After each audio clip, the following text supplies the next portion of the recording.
কোনো সৌভাগ্যবান মেয়ে আছো যে আমার কাছ থেকে এটা নিবা। তো গাইস আজকে আমি চলে আসলাম কক্সবাজার লাবণী পয়েন্টে। এর আগের দিন কিন্তু আমি কক্সবাজার যে সুগন্ধি বিচ সেইটা ঘুরেছি, কিন্তু আজকে আমার এই বিচটা ঘোরালে মোটামুটি কক্সবাজার যতগুলো বিচ সবগুলো বিচে কিন্তু আমরা ঘোরা যাবে। তো আজকে আমি এই ভিডিওতে আমি আপনাদের দেখাবো যে এই লাবণী পয়েন্টে কি কি আছে বা এখানে কি কি গুরুত্বপূর্ণ জিনিস আছে, সবগুলো কিন্তু এই ভিডিওর মধ্যে আমি আপনাদের ঘুরে ঘুরে দেখানোর চেষ্টা করবো। আর হ্যাঁ, আমি মনে হয় নিশাচর প্রাণ হয়ে গেছি, কারণ প্রতিটা বিচেই মানে সময়ের অভাবে রাতে ঘোরাফেরা করছি। সমুদ্রের ঢেউ কিন্তু সুন্দর করে আইসে মানে পায়ে স্পর্শ করে চলে যাবে। তো দেখি আর একটু আসে কেন। তো দেখছেন এই যে আপনার বিচের পানি, মোটামুটি আপনার সেন্ট মার্টিনের বিচে যে আপনার পানি যেটা নীলাভ কালার থাকে, কিন্তু এইখানে কিন্তু সেই ভাইবটা পাচ্ছি না। এখানে পানিটা অনেকটা মনে হচ্ছে ঘোলাটের টাইপের, আমরা সেন্ট মার্টিনের মতন না। তো ফার্স্ট অফ অল কিন্তু আমরা ওই দিকটা যাবো যেদিকে আপনার ঘনবসতি বা যেদিকে আপনার লোকজন বেশি, সেই আমার পিছনে দেখছেন ওই দিকটা আমরা প্রথমে যাবো। দেন কিন্তু আমরা সম্পূর্ণ বিচটা একবার চক্কর দেবো। তো গাইস দেখেন যে কি পরিমাণ লোক, মানে রাত, তারপর কিন্তু লোকের কোনো কমতি নেই। আপনি কেন আসছেন না, আপনি কক্সবাজার কেন ঘুরতে আসছেন না? দেখছেন বাংলাদেশের বিভিন্ন প্রান্ত থেকে কিন্তু এই লাবণী পয়েন্টে আপনার ঘুরতে আসছে, তাহলে আপনি কেন আসছেন না? আপনি কেন ঘরে কোনায় বসে আছেন? সত্যি বলতে কি আপনার লাবণী পয়েন্টের থেকে কিন্তু আপনার সুগন্ধি বিচটা কিন্তু অনেক বেশি ভালো লাগছে, কারণ ওইখানে কিন্তু আপনার ক্রাউডটা বেশি, ওইখানে কোলাহল বেশি, আর এখানে আপনার লোকজন কম। বাট কিন্তু ওই বিচে একটা ইন্টারেস্টিং বিষয় ছিল, সেটা আছে ওই বিচেটা আমরা সমুদ্রের দানব পাইছিলাম, যেটা বিচে বানানো হয়েছিল প্লাস্টিকের বোতল দিয়ে। মানে এই বিচে সেরকম কোনো আমি দানব দেখতেছি না, সব দানবই। কেন দানব না, সব দানবই দেখতেছি, একসাথে দানবই। তো আমি এখন লাবণী বিচের একটা স্পেশাল পান খাবো, দেন কিন্তু আমি মুভ করা শুরু করব। লাবণী বিচে আসবো বাট পান খাবো না, এইটা কিন্তু কখনো হয় না। তো পান খাইয়ে আটতে আসলে মনে হচ্ছে অমৃত খাইলাম, এত স্বাদ চান লাবণী বিচের পান, এত স্বাদ চান। দেখছেন এই পান খাই এখন বন্ধু করে পুরো বিচটাই ঘুরবো আর আপনাদের দেখাবো। তো গাছ আপনি জাস্ট বিচটা দেখেন, এখন এই মানে লো লাইটে বিচটা কি চমৎকার লাগছে। দেখছেন মানুষ মানে হাজার হাজার মানুষ কত সুন্দর করে তারা এনজয় করছে তাদের স্পেশাল মোমেন্টগুলো, তাদের প্রিয়জনের সাথে এই বিচে তারা শেয়ার করছে। সমুদ্রের ঢেউয়ের গর্জনে মনের সব ক্লান্তি যেন ধুয়ে মুছে সমুদ্রের সাথে মিশে যাচ্ছে। আমার পিছনে দেখেন সমুদ্রের ঢেউগুলো আপনার বিচে কত সুন্দর করে আসছে পড়ছে। দেখছেন আর চারপাশে মানুষ, বিভিন্ন লোক, মানে বিভিন্ন প্রকার খেলা নিয়ে তারা বিভিন্ন রকম মজায় মাস্তি নিয়ে আসলে ব্যস্ত আছে। কেউ গান করছে, কেউ নৃত্য করছে, কেউ আতরবাদী ঘুরে আছে। মানে এত সুন্দর একটা পরিবেশ সৃষ্টি হয়েছে। আপনি যদি এখানে কখনো না আসেন তাহলে আসলে আপনি বুঝতে পারবেন না যে এই অনুভূতিটা কেমন, এই আনন্দটা আসলে কেমন। সত্যি বলতে আমারও অনেক ভালো লাগছে। আমি যদি কক্সবাজার বিচে না আসতাম তাহলে এই যে আনন্দটা, এইটা আমি আসলে কখনো পাইতাম না। আপনি টাকা দিয়ে হয়তো আপনি বাড়ি গাড়ি অট্টালিকা করতে পারেন, কিন্তু এইখানে আসলে যে আপনি যে সুখটা পাবেন, যে আনন্দটা পাবেন, সত্যি বলতে আপনি অন্য কিছু পাবেন না। আপনি কেন ঘরে বসে আছেন? আপনি কেন ঘর বন্দি হয়ে, কেন কুয়োর ব্যাং হয়ে বসে আছেন?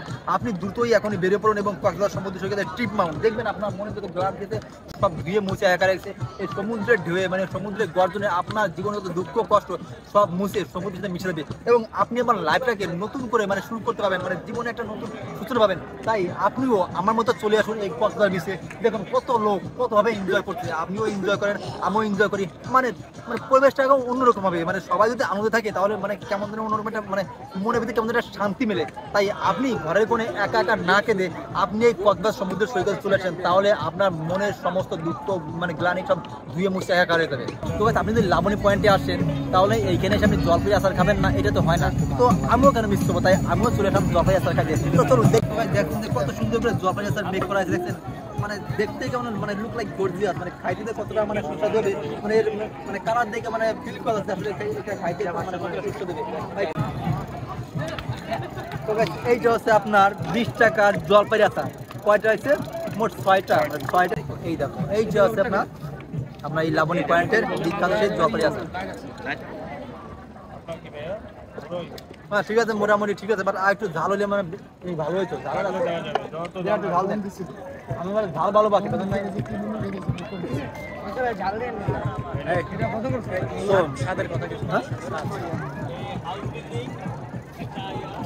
সত্যি অনেকটা ডেলিকাস, অনেকটা মানে টেস্টি। একটু ঝাল কম হয়েছে, বাট সেই ঝালটা আমি এখন দিচ্ছি। এখন মোটামুটি এটা ঝালটা কভার হয়েছে, এখন খাইতে একটা টেস্টি লাগছে, খাইতে না ভালো লাগছে। এখন ঠিক আছে, এখন ঝালটা ঠিক আছে, এখন মানে সেই স্বাদ। তো গাইস দেখেন ঝাল, দেখছেন ঝাল কমে কি পরিমাণ ঝাল, ঝালে একদম টকটা হয়েছে। এটা খাইতে এখন মানে দারুণ লাগবে। তো আমি একটু ঝাল বেশি খাই, এখন বেশি বেশি ঝাল নিয়েছি। তো দেখা যাক এখন কেমন লাগে। এখন ঠিক আছে, ঝাল ঠিক আছে, এখন অনেক দাম কম ছিল, এখন এটা মিক্স করাতে মোটামুটি অনেকটা টেস্টি, মানে স্বাদটা ফিরে পেলাম আর কি। তো গাইস দেখেন ওইখানে মধ্যে সবাই নৃত্য করতে প্রায় গান গাছে, আমি ওইখানে ওদের সাথে জয়েন করবো। তো রেডি চল।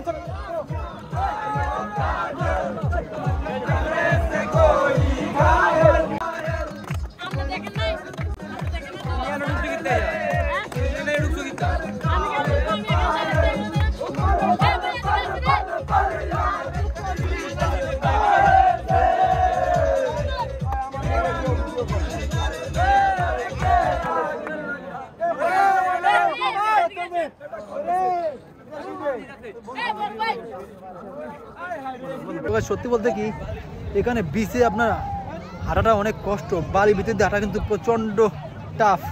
বালি ভিতরে পাউডার বিকেলে হাঁটা যায় না, সেম যেমনটা হয়েছিল গত ভিডিওতে।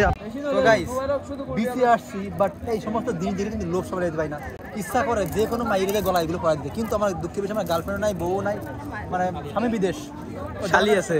স্বামী বিদেশ মানে স্বামী বিদেশের যেমনটা আমার ওয়াইফ নাই, গার্লফ্রেন্ড নাই, মানে শালি আছে। একটা ভবঘুরে এই জগতে আমি ভবঘুরে দাদাবার টাইপের, আমার কেউ নাই। কিন্তু এগুলো দেখলে লোভ সামলাইতে ইচ্ছা করে কাউকে দিই, কিন্তু আসলে ওইভাবে দিলে তো মায়ের মুড়ি খেয়ে মোটামুটি আমি ধ্যান খেয়ে দেখতে পারি, সেহেতু দিব না। বাট এইগুলো ভাই আমি দামটা জিজ্ঞেস করতে পারি, ভাই কত করে এগুলো? 83 হ্যাঁ 83 82 বললাম, 83 85 টাকা 85 টাকা। তো এইগুলো আছে 85 টাকা। কোনো সৌভাগ্যবান মেয়ে আসো যে আমার কাছ থেকে এটা নিবা, চলে আসো, আমি তোমাকে গিফট করবো। কেউ আসো, তুই থাকো, গার্লফ্রেন্ড নাই, ভবঘুরের কাছ থেকে যদি কেউ নিতে চাও তাহলে চলে আসো। সাদিয়া কই? ও যাই, সাদিয়া কই? সাদিয়া কক্সবাজার, আমি সাদিয়াকে খুঁজতেছিলাম যে এখানে আইফোন 16 প্রো ম্যাক্স কিনতেছে। কই সেই সাদিয়া? তোমাকে আমি এইটা দেবো সাদিয়া। তো এইটা কত করি? হ্যাঁ সেম প্রাইস 85 200। তো গাইস এইটা 200 করে, আমি এইটা ফ্রি দিব, যদি কেউ থাকে তাহলে আসতে পারেন, ঠিক আছে? এইটা 200 টাকা করে। যাই হোক, এগুলো দেখলে কিন্তু আসলে কিনতে ইচ্ছা করে, বাট কিনবো তো আসলে কিনে মানে কাকে দিব সেই ধরনের লোক কিন্তু আমার নাই। যখন হবে তখন আমি দিব। আর এখন আমি দিতে মানে একজনকে গিফট করতে চাই, যদি কেউ মানে সরদেব এবং কেউ থাকে মানে থেকে থাকেন তাহলে অবশ্যই আসবেন, আমি কিন্তু আপনাকে ফ্রি দিব। এখন দেখি লাবণী পয়েন্টে আপনার কি কি মানে দোকানপাটগুলোতে কি কি পাওয়া যায় সেগুলো আমরা একটু এখন দেখে আসবো। তাহলে চলুন।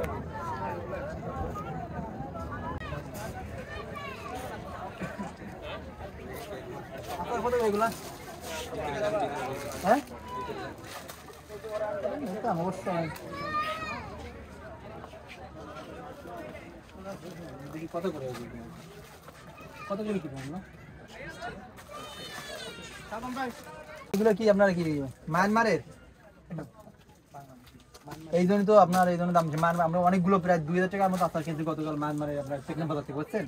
এই জন্য বললাম যে আপনার এতগুলো আপনার দাম এত কম কেন? মায়ানমারে আপনার মানে প্রোডাক্টটা ভালো অনেক কিনছি। আমরা মনে করেন এইসব বাসা দেওয়ার মতো অনেক দিনের বাসা দেয়নি, এই জন্য আমরা টেকনাফ থেকে আসছি, তো এই জন্য আমরা জাস্টিফাই করতে আসছি মানে কেমন কি আপনার ওইখানে মানে দাম কেমন তুলনা মনে। তো এখান থেকে আপনার তেঁতুলের মানে চালটা আছে যে মানে অসম্ভব সুন্দর। আপনার মায়ানমারে যেটা আছে 20 টাকা প্যাকেট, অসম্ভব সুন্দর। ওইটা আছে চালটা আছে মায়ানমারে 20 টাকা। হ্যাঁ 20 টাকা করে প্যাকেট। ওই এক প্যাকেটের ভিতরে আপনার 4টা 5টা থাকে মানে কম। এই ছিল আমাদের লাবণী বিচ ট্যুর। যাই না ভিডিওটা আপনাদের কেমন লাগলো। আজকে ভিডিও আমরা এখানে শেষ করছি, দেখা হবে আপনাদের সাথে অন্য কোনো ভিডিও দেখুন। তো